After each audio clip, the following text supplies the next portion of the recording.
Most people go to Germany for castles and Christmas markets. They have no idea what's hiding in the forests. A village frozen in 1946, a nuclear bunker beneath a school, a bakery that fed a concentration camp. 10 abandoned places, none of them on any tourist map. Let's go. Number 10. Wollseifen Village, Eifel National Park. We start not with a building, but with an entire village that simply ceased to exist. Wollseifen, North Rhine-Westphalia. After World War II ended, the British Army looked at this quiet Eifel community and made a decision. They needed a military training ground. So they told the residents to leave. Permanently. Families packed what they could carry, left behind furniture, memories, a school still chalked with lessons, a chapel still set for Sunday Mass. Most of the buildings were later demolished or left to the mercy of the forest. Today, only a handful of structures remain. The old school still stands. It now holds a small exhibition about what was lost, but the silence around it speaks louder than any display. The forest has been taking it back, slowly, for nearly 80 years. Here's the part most people miss. Wollseifen isn't hidden behind a fence. It sits inside the Eifel National Park. You can walk straight to it, on a hiking trail, and most visitors walk right past without ever knowing a community once lived there. Number 9.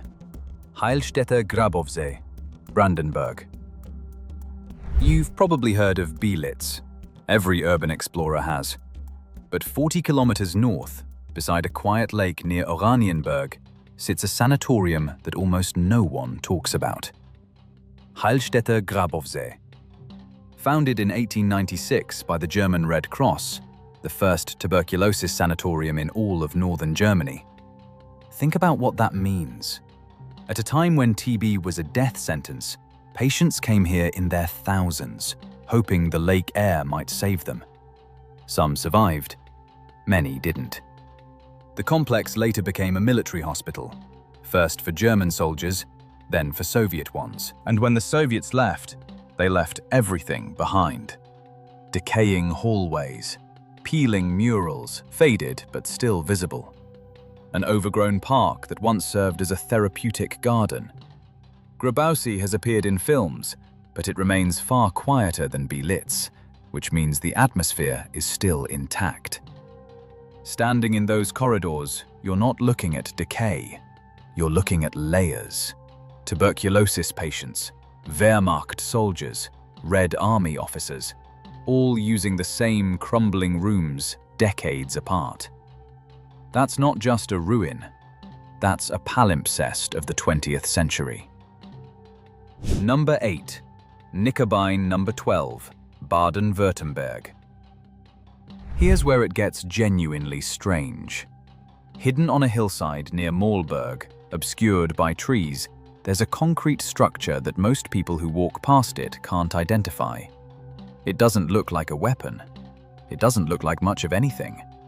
But during World War II, it was one of the most technologically sophisticated instruments of destruction in the entire conflict. The Germans called it Knickerbein, crooked leg. It was a radio beam transmitter, part of a secret navigation system designed to guide Luftwaffe bombers to British targets in complete darkness, without a single visual landmark. The British spent the first years of the war trying to figure out how the Luftwaffe was finding cities at night with such precision. Churchill personally ordered the investigation. When they finally cracked it, they called the operation the Battle of the Beams.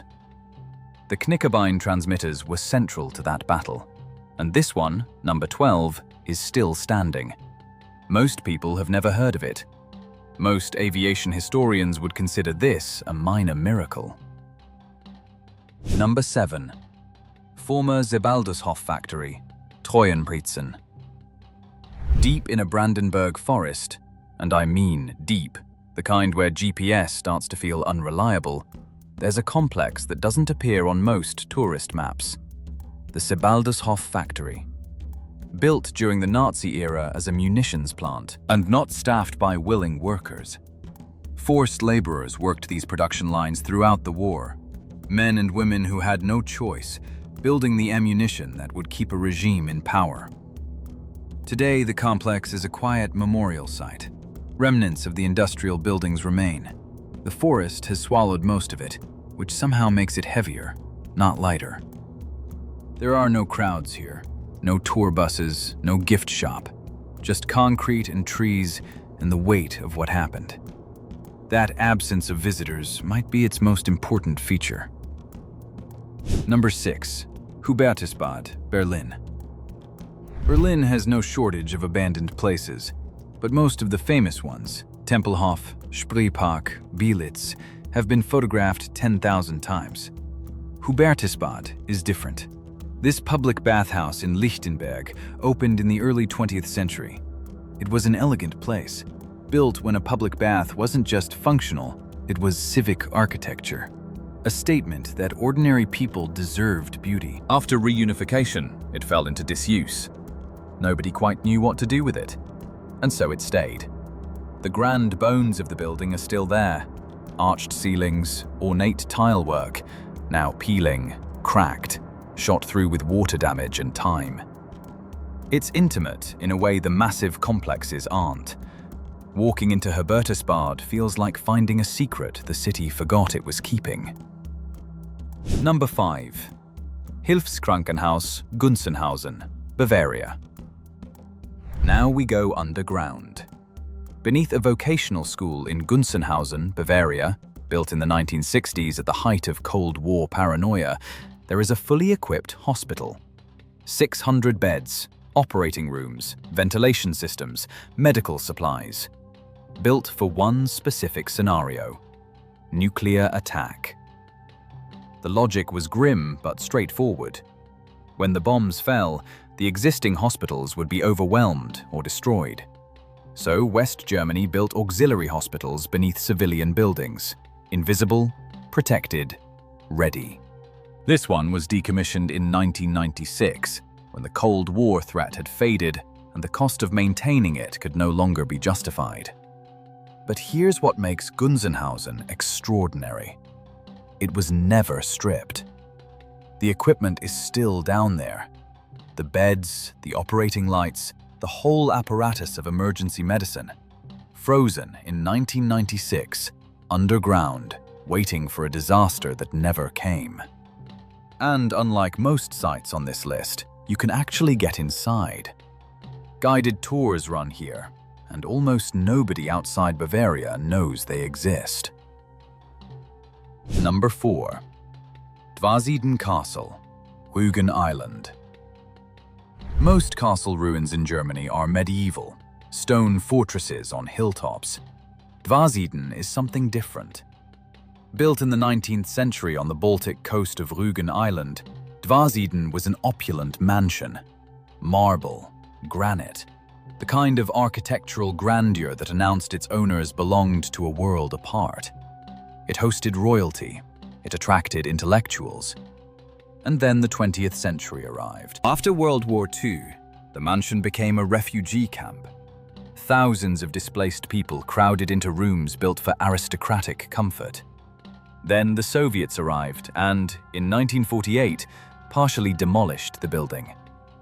What remains stands at the edge of the Baltic Sea, ruined walls reclaimed by forest, salt air, and time.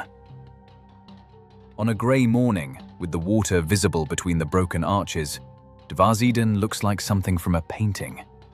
Except no painter imagined this particular combination of grandeur and ruin. Number 3. Abandoned SS Brotfabrik, Oranienburg. A few kilometers from Sachsenhausen concentration camp, in Oranienburg, there's a crumbling bakery that almost no one visits.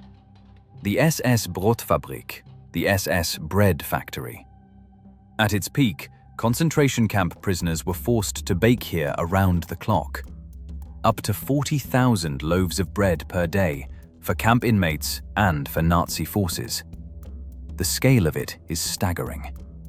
The conditions were brutal. After the war, The Red Army used the facility briefly. Then, in the early 1990s, it was simply abandoned. It sits now, decaying, largely forgotten, just a short distance from the memorial site that draws tens of thousands of visitors each year. The proximity to Sachsenhausen makes it more significant, not less. This wasn't a remote operation. This was an industrial food chain built on forced labor, hiding in plain sight. Number 2. Cold War bunkers, Staatswald, Baden-Württemberg. Near Schwäbisch Gmünd, in a state forest, there are military bunkers slowly being swallowed by trees. That part isn't unusual. What is unusual is what's living inside them. Bats.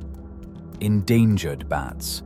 Protected species that have colonized these Cold War military structures and turned them into one of the most important bat refuges in the region. The bunkers are closed to the public for exactly that reason, but you can walk the forest paths around them, and if you know where to look, you can see the entrances, half-buried, overgrown, barely distinguishable from the landscape. There's something almost poetic about it. Structures built for the most destructive conflict in human history, now protected specifically because nature decided to move back in. Number 1. Wustrow Peninsula, Mecklenburg-Vorpommern. And then there's Wustrow, a peninsula on the Baltic coast, a former military area used through most of the 20th century, then abandoned when the Cold War ended.